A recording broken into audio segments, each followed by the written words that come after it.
My name is Dave Rosenfeld. I'm the director of the Solar Rights Alliance. I am so grateful to you for joining us this evening, and grateful to you for all the work that you've done over the last year and more to be defending everyone's right to make solar energy without unreasonable interference by the utility. It's been a long fight. Some of you have been in this fight for a while. Some of you might have just joined very recently. You presumably are on this webinar because you want to know what the heck is going on and what to expect. And that's exactly what we're going to do in this next hour. Let me share my screen. I'm going to go through what we're going to go through. And I'm going to spend the first part of this webinar just giving you some information. And then the second part, we're going to take questions, and I'm going to describe to you how you can give us your questions. So just give me a sec to just get my screen shared here. So just give me a sec.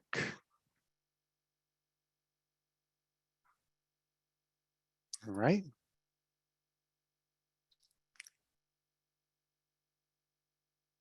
Okay.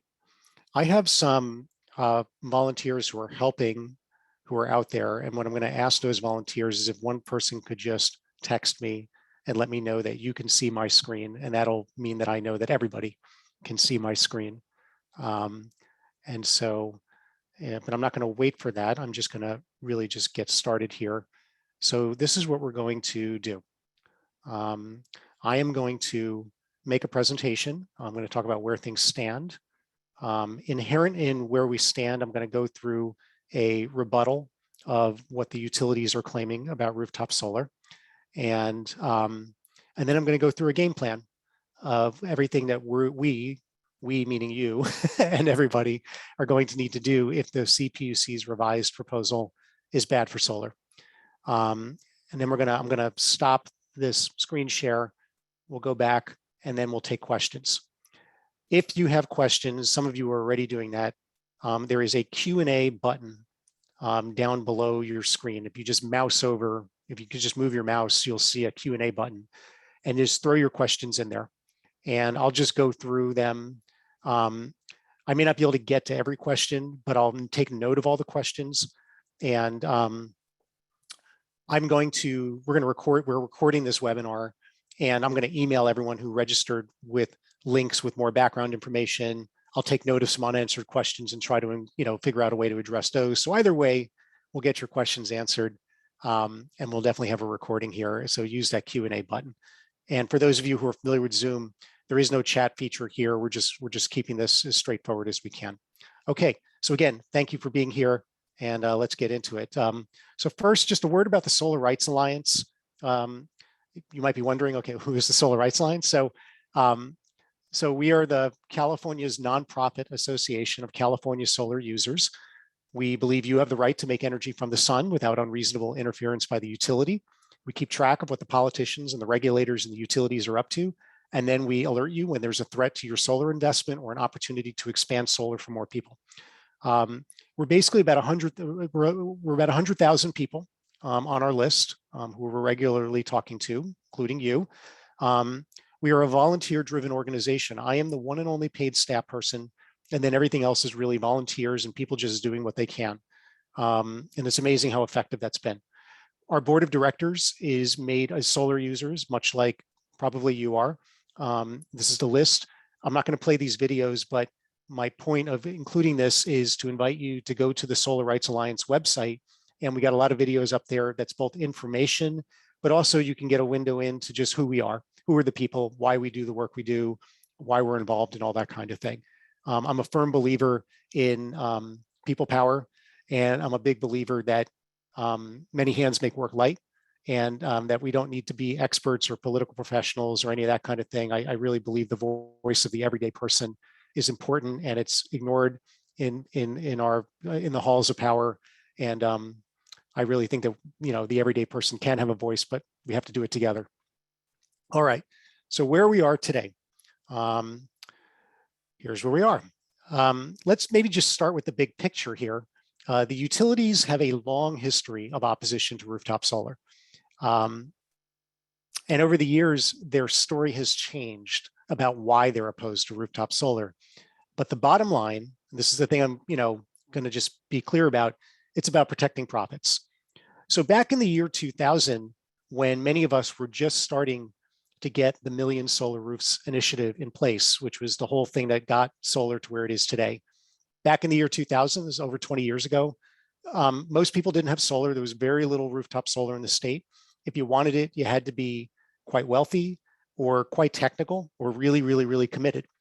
And the story that the utilities told back then was that solar was unreliable. The technology was just wouldn't work. It wouldn't ever work. It's not powerful enough.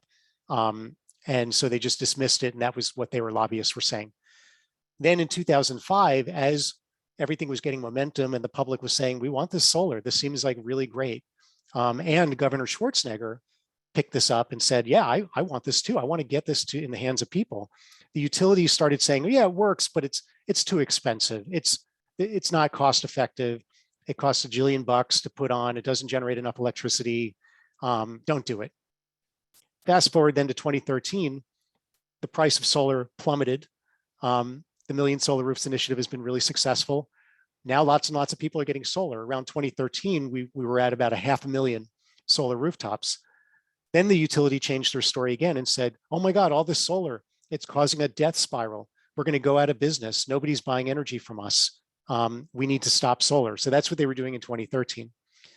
Fast forward to today, where the price of solar continues to go down. There's 1.4 million solar rooftops and growing. Middle and working class people are getting solar in droves, and utilities are making record profits. And the PG&E CEO is walking away with $55 million paycheck. Now their story is, well, clearly there's no death spiral. It's solar is hurting poor people. And today's story is just another string of, and next year they'll have a different story. So this is the history, and it's good to remember that history. Anytime you hear something from the utilities, think of the history. So what is the root cause of rising utility bills and record utility profits? It's long distance power lines. Okay, you might be thinking, whoa, that's a needle on the record. I thought we were going to talk about solar. And then all of a sudden this guy starts talking about utility bills and utility profits. Bear with me. What I want to do is just start from the very, very, very beginning, because most of us got solar because of utility bills. Our utility bills were too high. And so that's why we came to the table mostly, was rising utility bills. Many people also get solar to protect the environment. I want to honor that as well. Utilities are at the table trying to kill solar because of record utility profits. What's the thing that joins this all together? Long distance power lines. That's what's driving up utility bills. And it's also the way that the utilities make money. And I'm going to get to how rooftop solar is about this in a moment. But just understand, in 2020 alone, us ratepayers paid $4 billion for long distance power lines and another $5 billion in wildfire mitigation costs associated with those long distance power lines. That has gone up every single year. So that $4 billion in like transmission and distribution that we paid in 2020, that's 38% increase over 2016. And if you're in PG&E, it's a 66% increase in PG&E territory. The thing to know is that utilities don't just build and maintain long distance power lines because we need them. We do need them. But it's also good to know that the utilities get a guaranteed profit of 5 to 10% on every dollar they spend on long distance power lines. So they are incentivized to build and maintain and spend as much of our money as they possibly can on that stuff. And so between 2019, 2010 and 2019, that's what it's supposed to say, the utilities charged us, ratepayers, about $20 billion for long distance power lines. And not coincidentally, they collected $20 billion in profits over the same time period. So understand that a lot of what this whole thing really actually is about is long distance power lines. Now, let me get to what the connection is then with rooftop solar. There is a couple of things that reduce long distance power line costs, and one of them is rooftop solar. And when that happens, ratepayers benefit, but utilities lose their profits. And that's what this whole thing is all about. When people like you make rooftops, make solar at your home or at your business, you don't use those long distance power lines as much. You use them when the sun's not shining, but you don't use them as much. And as a result, you reduce the wear and tear on those long distance power lines. which reduces maintenance costs and then ultimately reduces the amount that we have to spend building new power lines over time. And in 2018 alone, the state canceled about $2.6 billion of long distance power line projects because of rooftop solar and also energy efficiency. And over the next 30 years, rooftop solar and battery storage could save California ratepayers $4 billion a year, $120 billion total, which is about $300 per ratepayer per year. That's according to the most detailed energy modeling study that has ever been done. So what this is all about is there's this technology that we're flocking to in droves to cut our power bills, as we get batteries, protect ourselves from blackouts and help the environment.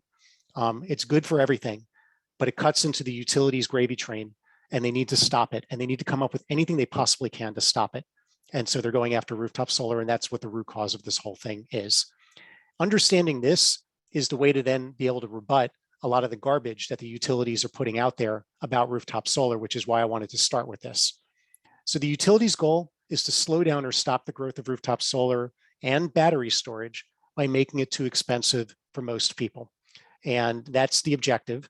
And so they got what they wanted in the CPUC's first proposed decision that they made in December. And so I think most everyone here is familiar that this has been going on for a long time, but it all came to a head in December when the California Public Utilities Commission, the CPUC, which is the government agency in California tasked with regulating utilities, and also they deal with rooftop solar policy, they made a proposal that effectively would have doubled the cost of going solar for your average middle or working class household. The components of the proposal is a solar tax that would have averaged about $700 a year. It would have cut the credit that solar users get for sharing their extra energy with the grid by 80%, and then would have reduced protections for existing solar users from the standard historical 20-year protection down to 15 years. And they got what they wanted. The utilities lobbied for it. There was lots of other people saying do something different, but the CPUC, not shockingly, gave the utilities what they wanted. So then what happened? A big coalition spoke out. Solar Rights Alliance is one of the leaders of the coalition, but we're just one organization of over 600 nonprofits, cities, school districts, and also mayors, members of Congress, elected officials as well. There was a lot of people, there are a lot of people who have spoken out against all of this. And then there's you. And you, I can't just underscore just how critical, you were in this, in how getting to where we are today. You made phone calls to the governor. You did written public comments. This picture is us delivering. Now it's over 160,000 public comments have gone into the governor and the CPUC. At this point in December, this was 120,000 public comments. This is our group delivering this in front of the governor's office in Sacramento. Like I said, we called the governor. Thousands of people marched in the streets of LA and San Francisco. We carved out a 350-foot message in the sand at Huntington Beach. We circled the Capitol and did a honk while also doing a protest on the front of the Capitol. We had solar users, including this solar user, Summer, you might have seen, doing ads on TV and radio ads. We did everything you could possibly think of. People posted on Nextdoor. They wrote letters to the editor, to their local newspapers, and it all added up, and it was amazing. And the net result was that reporters took notice. Many of the state's biggest newspapers came down on our side, and reporters started asking the governor, what's going on? And the governor said, we still have some work to do. Those simple words then set in motion, basically, it derailed the CPUC's proposal. So I want to just go through just a quick timeline here so you can just get a sense of how everything unfolded. Early December, the CPUC releases their stinker of a proposal, including a solar tax. Immediately after, there's a public meeting at the CPUC. 114 people dial in and speak out against the proposal. Only 11 speak in favor of it. Then there's the new year. Governor Newsom makes his statement that changes need to be made. Shortly after that, 3,000 people march in the streets of LA and San Francisco in front of the CPUC offices there. Then a few days later, 320 people call into the CPUC meeting that was happening to speak out against a proposal. There was only 4 people that spoke in favor of it. That meeting went on for 7 hours. People stayed on the phone for 7 hours, some people, to make their public comment. And it was around that time that the CPUC then basically announced an indefinite delay in their decision. And that's where we are right now, is just in this indefinite delay. They said it would be around that time, 4 to 6 weeks. Here we are. It's a little bit longer than that. Since then, by the way, the public has been speaking out. Many of you have been doing that. Shortly after the CPUC made their announcement, we didn't stop. 68 people then dialed into the next CPUC meeting to speak out. Only 13 spoke. Then the next one, over 200 people dialed into the CPUC meeting to speak out. That meeting went for 5 hours, and so forth and so on. So we're not stopping, and that's good. So why is the backlash happening? For you, you might be thinking, no, duh, of course there's a backlash. But this backlash against what the CPUC proposed was really, really, really big and really impressive. And so I think it's like bears repeating, like, what are some of the reasons why different members of the public just got completely up in arms about all this stuff? So I'm going to go through 8 reasons just really fast. The first one is just taxing solar is really unpopular with California voters. We did a poll. This is like kind of a no duh thing, but it was important to memorialize this to show Governor Newsom and all the politicians in Sacramento. This is really, really, really unpopular with California voters. The second thing is that unlike what the garbage that the utilities and the CPUC are saying, solar actually is getting into the hands of working and middle-class people, and it's growing fastest in those neighborhoods. I want to show you this chart. So this is solar adoption in the year 2020, and it's by household income.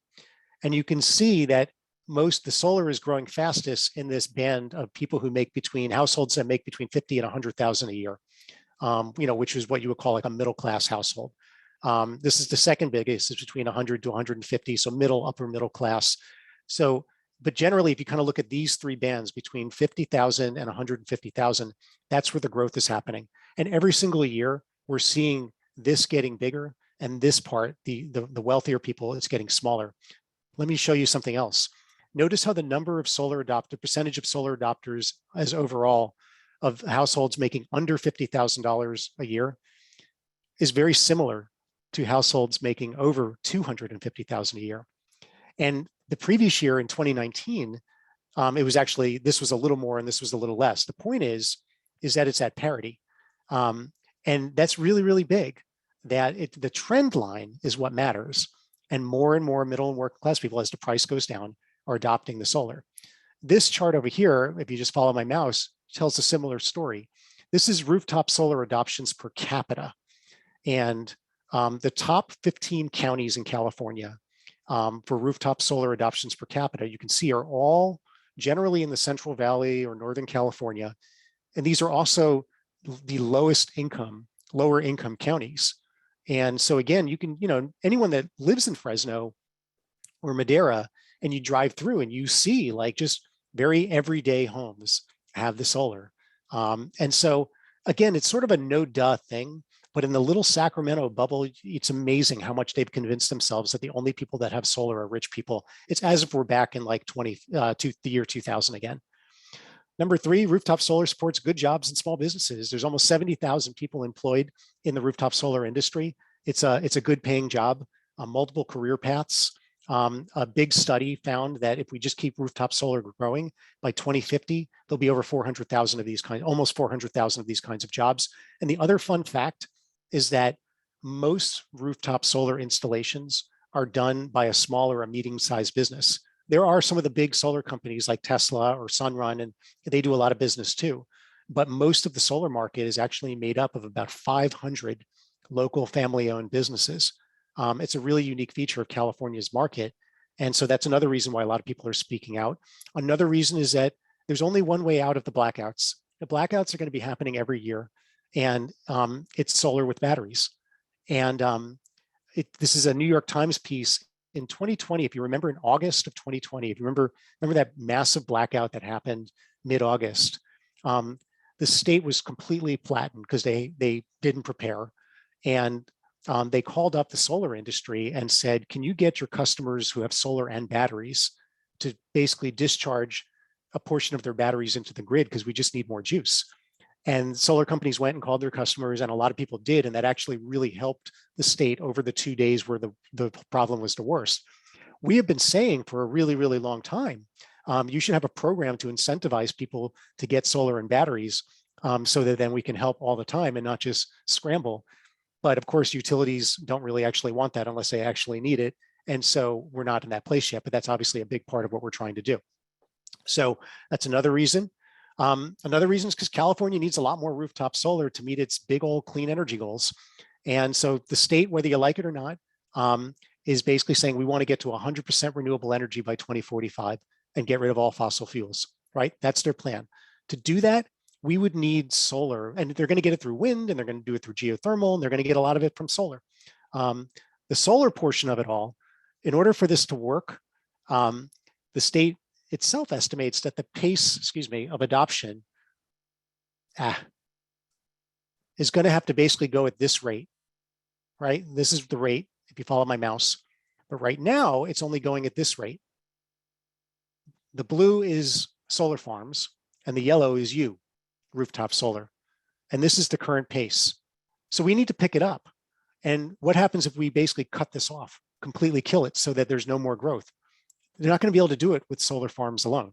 They just won't. There's not enough land. There's not enough siting. And also it's really, really, really expensive because you have to rely on those long distance power lines. The other thing that's, a lot of people who are really concerned about open space and protection is this other factor, which is that we need a lot of solar farms, we need a lot of wind farms, but we also need a lot of rooftop solar. The more rooftop solar we have, the more open space that we can protect for future generations. And so it's not to say all or nothing. It's just to say we need a lot more of all of it. And we certainly need a lot more of rooftop solar. And so a lot of people have been pointing that out. Solar is a really quick way to get a lot of renewable energy online. In fact, there's enough rooftop solar going online every month that it basically produces enough energy to be the equivalent of a natural gas plant. And that all gets force multiplied once people start getting batteries with their solar in a bigger way. We're going to get to that in a moment. Two more things. Rooftop solar saves everyone money. So this goes back to what I was saying in the very beginning, that anytime you're making your own energy, you're not using long distance power lines. 1.4 million solar systems, not using those long distance power lines as much reduces wear and tear on the system. That saved $2.6 billion in 2018. It's projected to save $120 billion by 2050. So that's another reason why we shouldn't be trying to kill rooftop solar. And then finally, again, the utilities and the CPUC are saying, oh, we need to do this because of equity. Rooftop solar is bad for the poor and all that kind of stuff. But if you really care about equity, what you do is you actually try to get more people solar and batteries so they can control their rates, they can protect themselves from blackouts, they can do their part to help the environment. So did the CPUC get the message? That's obviously the question. We're worried that they're not getting the message. I want to be very, very, very frank with people. I'm actually going to tell you an optimistic message here. That's what I'm here to deliver. But I want to first give you the very sobering news that the indications are that deep in the bowels of the CPUC, bad things are afoot. So I want to give you two examples of things we picked up on in the last month. Over here on the left, this gentleman is pretty high up there in the CPUC and is influential in what the decision is going to be. A few weeks ago, he posted this Facebook message on the page of a former assembly person, used to be a former state assembly woman in the legislature, Lori Saldana. If you're down in San Diego, you might have heard of her. She's very pro rooftop solar, so she just posted on her Facebook page, hey, this is happening. I need people to get involved, blah, blah, blah, blah, blah, all the things that we're doing. And he posted this thing, and I just give you a second to just read it.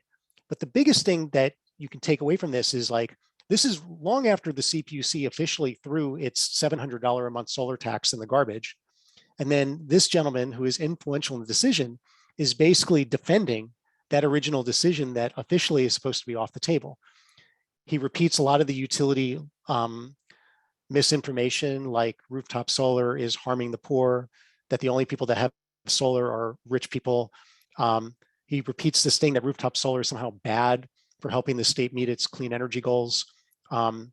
It's all the stuff that the utilities say, and he's literally saying it out in public on a Facebook page. Former Assemblywoman Saldana, whose page he posted this on, actually has sent a letter to his boss asking that this gentleman be recused from the decision. He clearly can't make an independent decision. We'll see what they say. On the right is this gentleman's boss, Simon Baker, who's even higher up and also very influential in the CPUC's decision. He, in two separate public hearings in front of the state legislature last month, he made it really, really clear that the CPUC is basically relying on the utility information to make their decision and is mostly dismissing or ignoring all of the other information that has been put before them. And I want to play you just one video to just give you a sense of what he says in front of the legislature. So let's see if this works. I hope that you can hear this video. It's just a short clip. Distributed rooftop solar is more expensive than the utility scale alternative.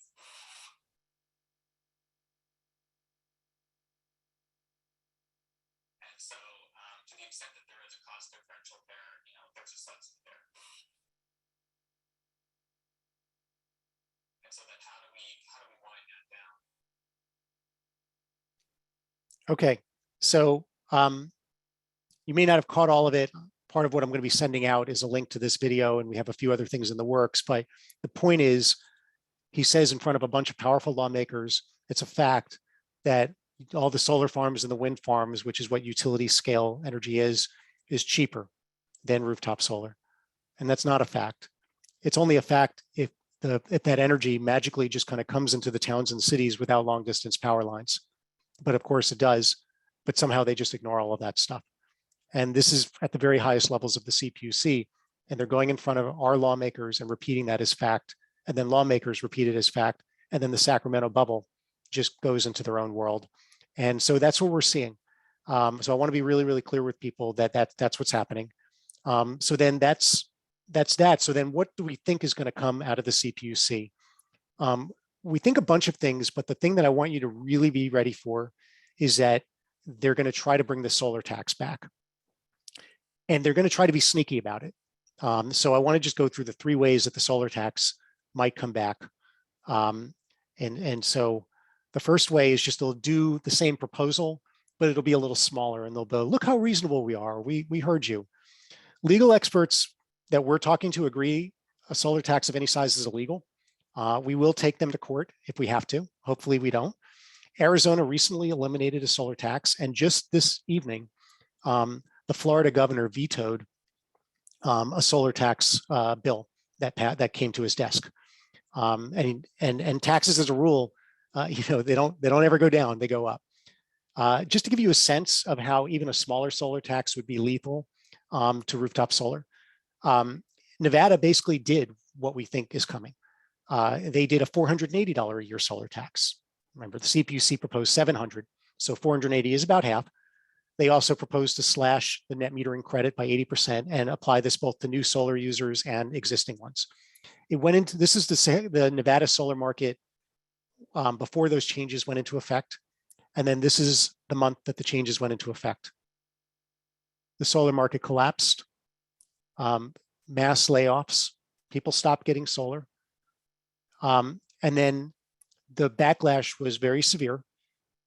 The governor and the legislature came back, reinstated net metering.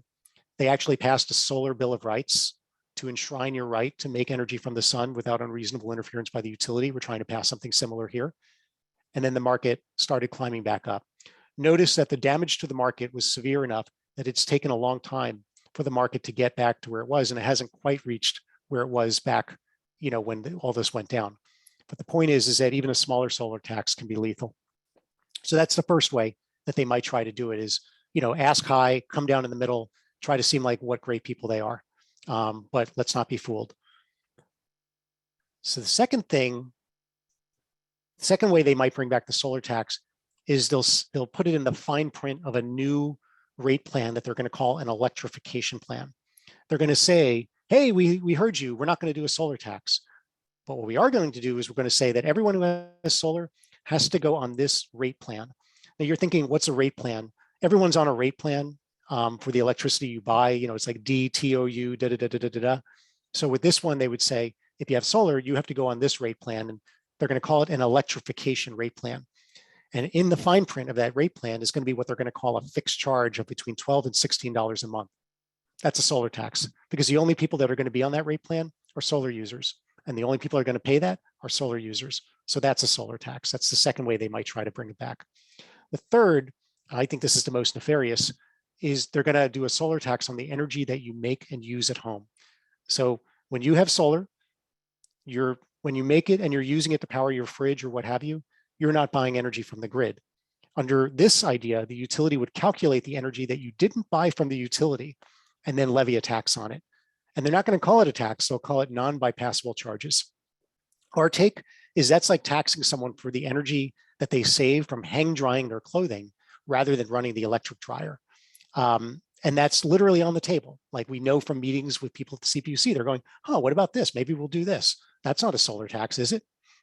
Okay, so I assume we're on the same page there. So how are we going to evaluate the CPUC's revised proposal? A couple more things, and then we're going to do Q&A. Remember, we stopped the first solar tax. We're ready to do it again. We stopped the first proposal, and we're ready to do it again if it violates some basic principles, and here's what they are. One principle is no solar tax, not even a penny. So we'll fight back if they put that back on the table. The second is it's really important to ensure that solar just pencils out as a smart investment for middle and working class consumers. So that net metering credit, that credit that you get for sharing that extra energy with the grid, we're going to make sure that it's good enough that your investment is going to pencil out in a reasonable way like it does now. Maintain 20 years of protections for existing solar users. That's a historical precedent. We're going to light our hair on fire and fall on our sword for it. So those are the three most important things. In addition, there's a bunch of ways that the CPUC and the utilities basically harm low-income people with net metering. Like they actually do things that are not good, and we want to fix those things.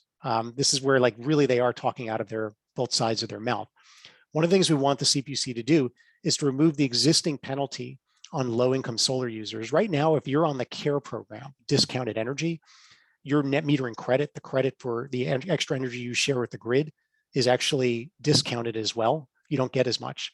It's like the CPUC is saying because you're poor, your extra energy is worth less, which is like absurd. It's not. And of course, it's completely insulting. So that part of what Ed is asking them to stop that. And then the final thing that we're looking for is to let all renters get the benefit of net metering regardless of where they live.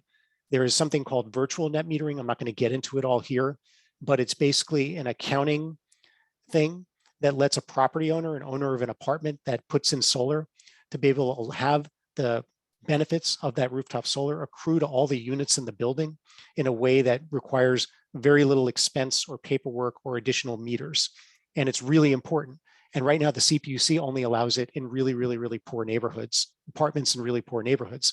And we're like, you should be allowing it anywhere where there's a multifamily home, because people live everywhere, low-income people live everywhere.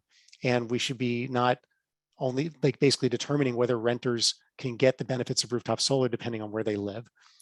So we're pushing back on that stuff too. So that's what we're looking for with what the CPUC is going to come out with next. We have no idea when they're going to do it. We think it could be pretty soon, but that's about as much as we know. So then here's the game plan. You got to be ready because again, they could put out a revision tomorrow. They could put out a revision in a couple of weeks. We don't think it's going to be much longer than a couple of weeks, but we really don't know. What you need to remember is that your voices matter. Remember I said earlier that the Florida governor just vetoed a solar tax today? A lot of people did not think that that was going to be possible. The people in Florida were doing the same thing that we're doing here. So just remember your voices totally matter. The second thing to remember, I say first, but I mean second, it's going to come down to Governor Newsom. I know I'm talking about the CPUC, and yes, the CPUC is the final decider, but make no mistake about it. The CPUC will not make a decision without the governor first making it clear what it is that he wants. And they're appointed by the governor, and this is a big issue. And you can be darn sure that the governor, whether he's public or not about it, he's going to be weighing in. So many of you have written to the governor and you've gotten a form letter back that says, more or less washes his hands of this and says this is a CPUC matter. He has to say that publicly, but it's just not true. We know he meddles in the affairs of the CPUC. All governors meddle in the affairs of the CPUC, and you can be darn sure he's paying attention to this thing. So just remember that it is going to come down to what the governor decides, which is why your voice is really important to him in addition to the CPUC. And then in terms of what we do, I am going to be emailing out our toolkit. Many of you have it already. That's like a menu of things to be doing and be ready for. And then you're all on the email list. And so when the shoe drops, you will be getting guidance from us about what to do. But if you're trying to get a sense of what are we going to do, it is going to be a lot of lather, rinse, repeat. And you may be thinking, oh, this again? And what I'm saying is this again is how we've gotten this far. It's how we stopped the utilities from locking this thing down. It's how our friends in Florida stopped the solar tax. It's how we stopped the solar tax the first time. And it's our greatest strength because the people are with us. The Sacramento bubble is out of touch and we need to take advantage of that. So it's going to mean more public events where we're going to need your bodies in person. I know some people are not going to want to do that because of COVID. We totally respect that. But if you can, and also we know that people work, you're taking care of kids, parents, all the whole thing. Everything you do matters. But if you can make the time to come to any of the live in-person things that we're doing, we need people to be looking the CPUC in the eye and talking directly at them. So consider just anything that where we're asking you to come and do something in person, try to lean in on it if you can. That said, if you can't do that kind of thing, there's a million things that we need you to do. We're going to need to flood Governor Newsom's phone lines again. We're going to need you to call into the CPUC again a lot, over and over and over again, and give a public comment. We're going to need you to write letters to the local newspapers. Letters to the editor are an old school thing that really matters. Politicians read it. And we're going to want you to keep spreading the word. You can spread the word the electronic way through the social medias and the next doors and that kind of thing. I know a lot of people hate that stuff. Great. We've got a flyer. You can download it, pass it around to your neighbors, go to a farmer's market, whatever. This is all the things. They all matter. So my point here is I'll send you more specific things, but I want you to just be ready for the idea that like what we're doing is working and we have to keep doing it. So thank you. I'm going to end this screen share now, and I'm going to start looking into the Q&A and I'm going to start taking questions. All right. So I'm back here. I might share the screen again if there's something to show, and just give me a moment to look at some questions. All right. And just a time check here. We're going to take about 25 minutes for questions. So I'm going to start with the first one. If the CPUC goes through with their plans, will we have the ability to stop sharing our excess generated energy? At any time, you can go off net metering. I wouldn't recommend it. But if what you're wanting to do is essentially just not share your extra energy or just go off grid or something like that, you're always free to do that. And so I think that's, I'm going to just mark that as answered. I'm not going to answer every question here, but I will try to respond to everybody offline. All right, so I think people are asking this is like, if the proposal goes through, and you're in the middle of a solar installation, basically what are the terms where you would be grandfathered in? And so bottom line is if you're in the middle of one, you want to ask your solar company for the real specific answer, because this is going to be a kind of a fast moving target. And so don't take my word for it, get the details from your solar company, but there will be a date that will be announced. And as long as I suspect that the way it'll work is as long as your applications are in to the city and to your utility, then you'll be grandfathered in. But it's going to get down to a wire and there'll be some details that matter. So you got to get the answer from your solar company for the exact drop dead date that X, Y, and Z needs to be done. All right. So I'm going to just punt that. I'm just scrolling through to just look at all right. So Ron Willis is asking, is there an analysis available of the cost to maintain PG&E's electric grid? Do we know whether the amount we pay each month is the correct or fair amount? Okay, so what Ron is asking is this: utilities will say, hey, rooftop solar users don't pay their fair share of the grid. So Yes, you do. And you do it in three ways.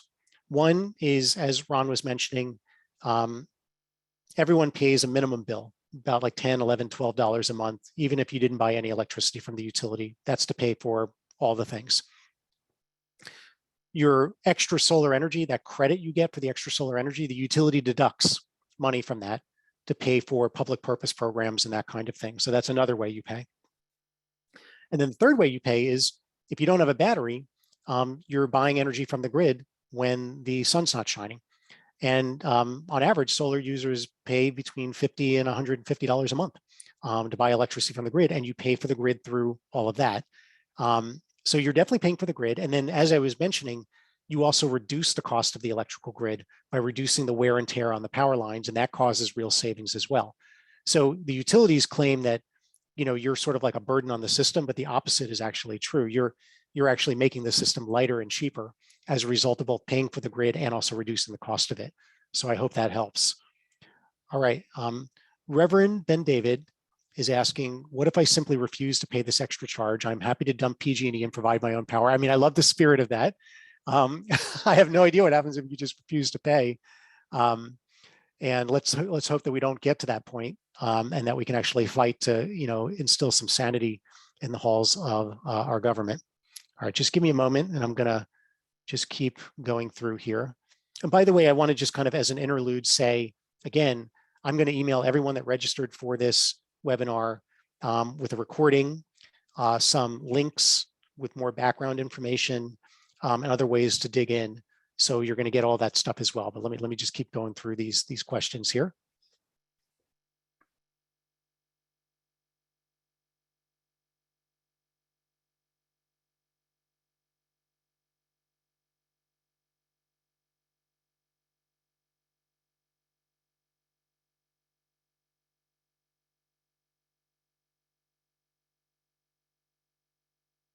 Yeah.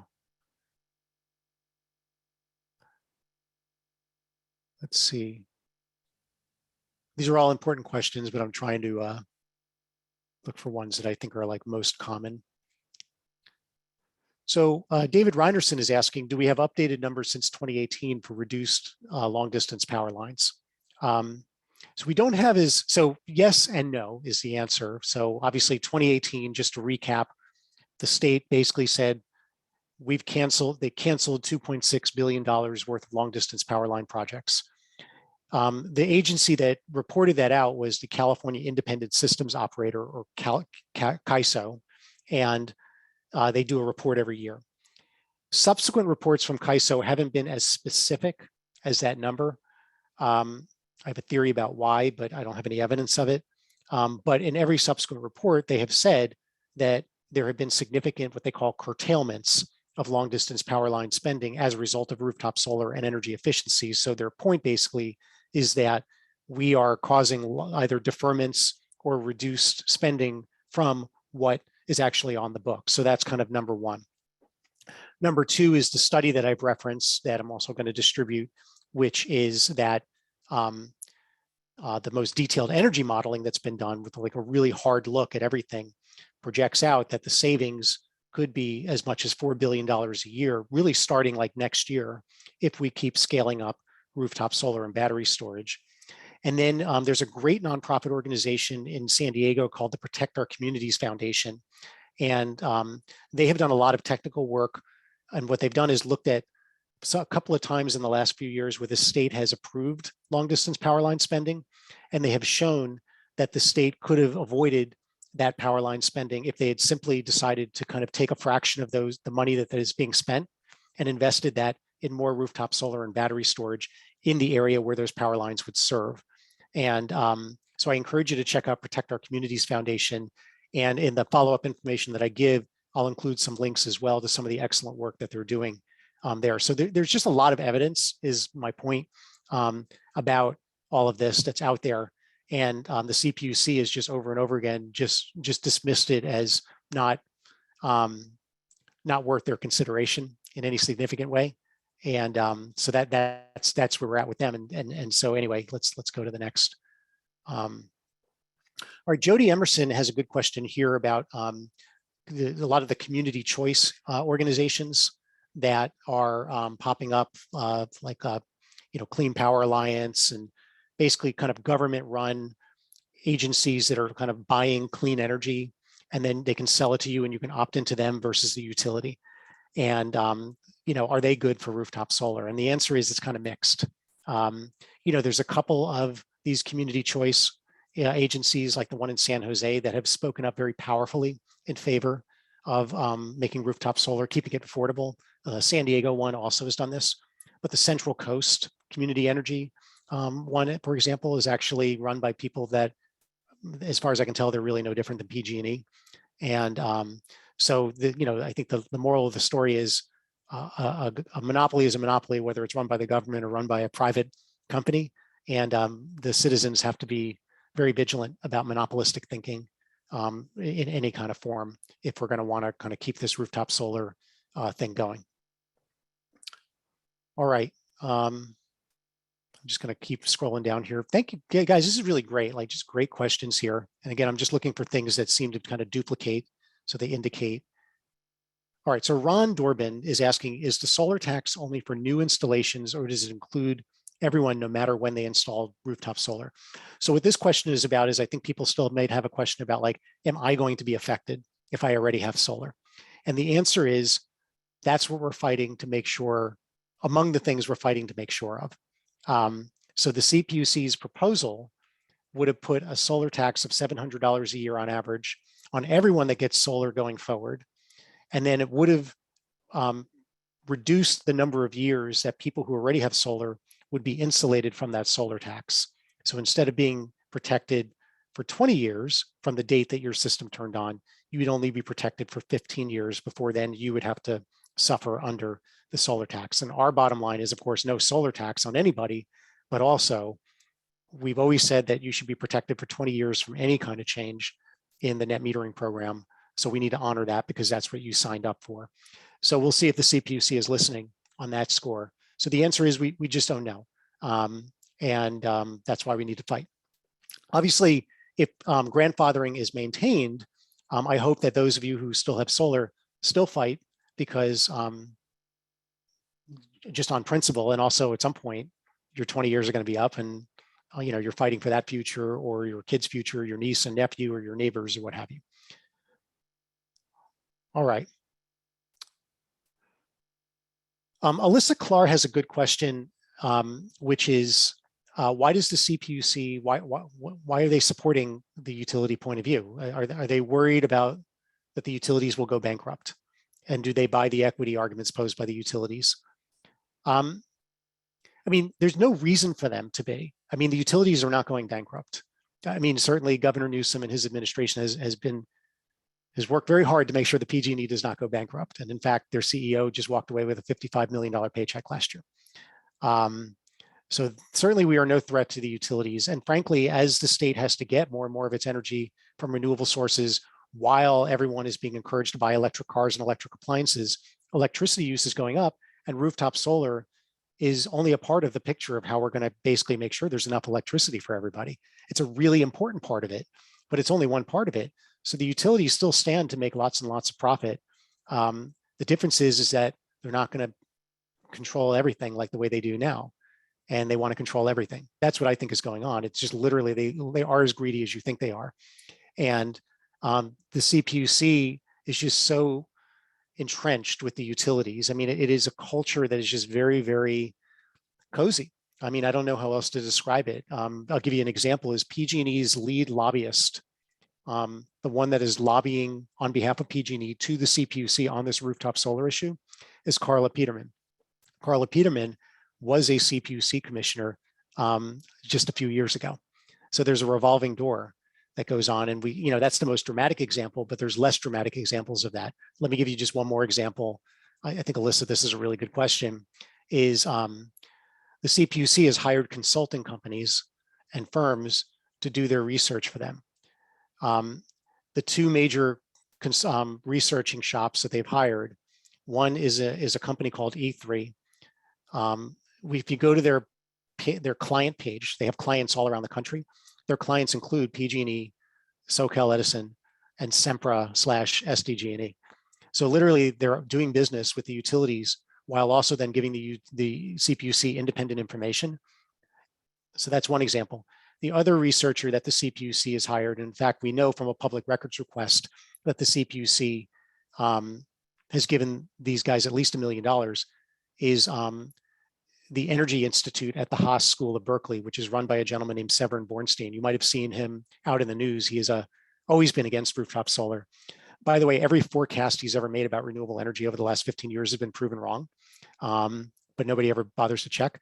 Anyway, his funders of his institute include PG&E, SDG&E, SoCal Edison, and since 2018 alone, we know from a public records request, he's taken at least $220,000 in donations from them. So you can say that the utilities, does the CPUC buy the equity argument? I don't know if it's so much as buy as like the CPUC is so in bed with the utilities and firms and companies and institutes that are in bed with the utilities that I don't even know if they know the difference between, left and right. So I think that's what's going on there. And of course, the utilities shower politicians with campaign contributions. $30 million since 2017 has given to politicians. And so, that's why we're in the pickle that we're in. But obviously, my message is one of optimism that despite all of that, look how far we've gotten. And I actually think we have a really good chance of stopping this. All right, we've got a few more minutes, so I'm just going to keep running through these. I want to call out Danette Abbott-Wicker, who just says, I was on all of those calls with the CPUC. On the 7-hour one, I was on hold for over 4 hours to make a comment. It works. Thank you, Danette, and everybody else who did all that. Let me just keep going through these.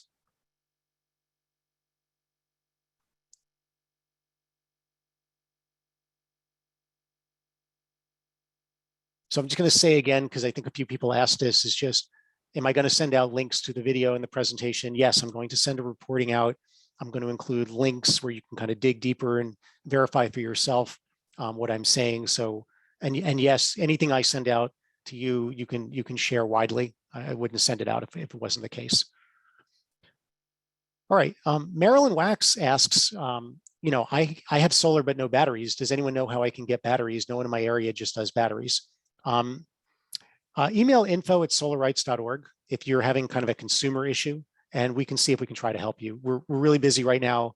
It's hard to get through all of our emails, but our goal is always to get through. So let's see if we can try to help you, Marilyn, and other people who may be doing that. Mark is just asking, Mark McCord is going, will batteries solve the night and day problem? Yes, absolutely. I mean, that's why solar plus batteries is the holy grail. Right now, most solar doesn't have a battery. Batteries are still a little too expensive for most people, but it's increasing by a lot. And so what we think the state should be doing is working to get solar into the hands of millions and millions and millions of working and middle class households and businesses and schools, and working to make those batteries as cheap as we possibly can. As more and more people buy them, they get cheaper. And as they get cheaper, more people buy them. And so that by the time we get around to the next decade, almost all the solar has a battery. And that solves a lot of problems, including blackouts. And the cool thing about batteries, solar and batteries, is that once a critical mass of people in a neighborhood or a community have it, then you can stitch it all together in a way that kind of protects the whole community from power outages. And so it's crazy that that's not the direction we're going in. And obviously that's the vision. So thank you, Mark, for that question. All righty, I'm just going to keep zooming through. All right, Dennis Delfos. I like, KISS, KISS, keep it simple, stupid. I like this one. What is the single best and loudest argument that gets the message to the CPUC and Governor Newsom? All right, I think this is a really good question. So the first thing is just you showing up and speaking out. There's a lot of things. It's almost like just by showing up and saying, my name is so-and-so, I live here. Let me tell you a little bit about myself. And I think that we should make rooftop solar more affordable for middle and working class people, not less affordable. That's honestly, you've already done 90% of the job, because this is all about power and numbers and just demonstrating to the governor that the polls don't lie, that the people really, really, really want rooftop solar to be more affordable. If you're going to say something else, make it really clear that we're against any kind of solar tax. Just make sure that he understands that's a red line. After that, my feeling is that you got to speak from the heart. I'm not about giving people talking points. I went through a lot of the reasons why people care about this issue, why this is big for you. I think you should just talk about it on your terms. This is about for you. You're on a fixed income and you need to control your electricity bill, right? You rely on your refrigerator to keep your medicine cold, and you cannot, having a blackout is life threatening. You are doing this because you care about the environment.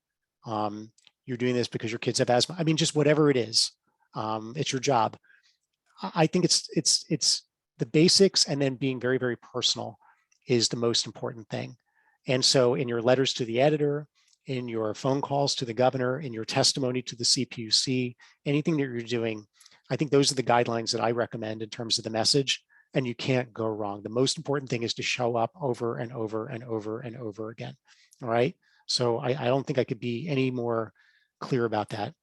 4 more minutes. So I'm just going to keep going. Um,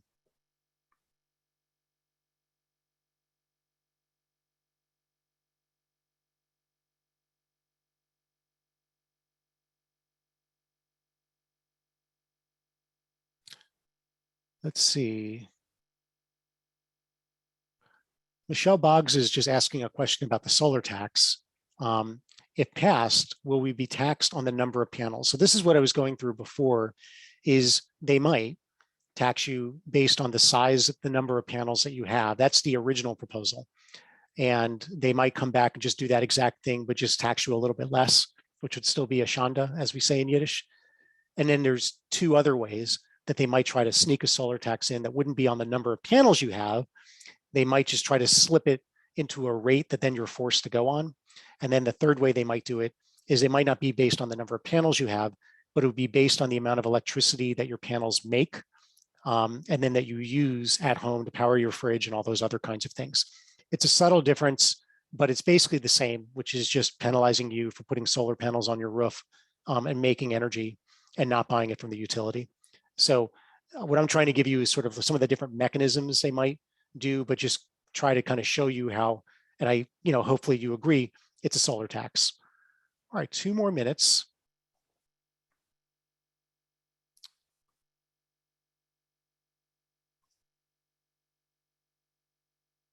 Where can we find a list of politicians who are in favor of the utilities plan? I'm glad you asked that question, and this will actually be a nice way to close out, I think, is we actually sent out a survey to everyone that is running for the California state legislature about rooftop solar. I could be wrong, but as far as we know, it's the first time that candidates for office for the state legislature have been formally surveyed about their attitudes on rooftop solar. And we're about to publish those results. And what we're going to publish is we're going to publish who didn't respond, because non-responses mean something. And then we're going to publish who did respond, what the responses are. And in addition, we're going to include some information like for politicians that are incumbents, how they voted on some legislation last year that would have tried to kill rooftop solar. We defeated it. And other statements that they've made publicly. So we're going to get that look for it. And that's going to be an important part of the work that we're doing to just start to kind of increase the transparency and force politicians to have to really be forthcoming with their voters about where they stand on this incredibly important issue. So thank you for that question. Look for that. That's going to be coming out. All right, so we are at the last minute, and obviously I wasn't able to get to all the questions, but I'm keeping them, or at least I'm going to try to. I think Zoom will let me do this. What I invite you, so I'm going to send out an email either tomorrow or Friday that'll include a recording. It's going to include some links to background information. And then if you didn't get your question answered, what I'm going to ask is for you to just email info@solarrights.org. And then we can just have a back and forth that way. I think that's the easiest way to address unanswered questions. And I think for those of you that know, we try to reply to every email that comes in. It's not necessarily super fast, but we try to do that. So my bottom line thing is, this is a hard fight. It's a marathon. I wanted this webinar to be about, so you know where we stand, what's coming next, and how we've gotten this far, and what we're going to need to do to basically make sure that we maintain and we keep rooftop solar affordable, and we help get it into the hands of anyone that wants it, millions and millions of middle and working class people. And I think, as you can see, my message to you is you got to keep showing up. It may feel like we're voices in the wilderness, but 150,000 people have sent in a public comment. We know thousands and thousands of people have called the governor. As you can see, hundreds and hundreds of people are packing CPUC meetings. We have flooded the letters to the editor sections of the paper. We have won over the most of the major newspapers. Over 600 nonprofit organizations representing pretty much every corner of the state have joined us, along with cities and schools. So you are not alone. And the Sacramento bubble is a hard one to pierce, but it is just a bubble. And you just walk across the street and you're talking to everyday people. And it's really, really clear what the right side of this issue is. So everyone keep it up. Hopefully this has been useful, and have a good night.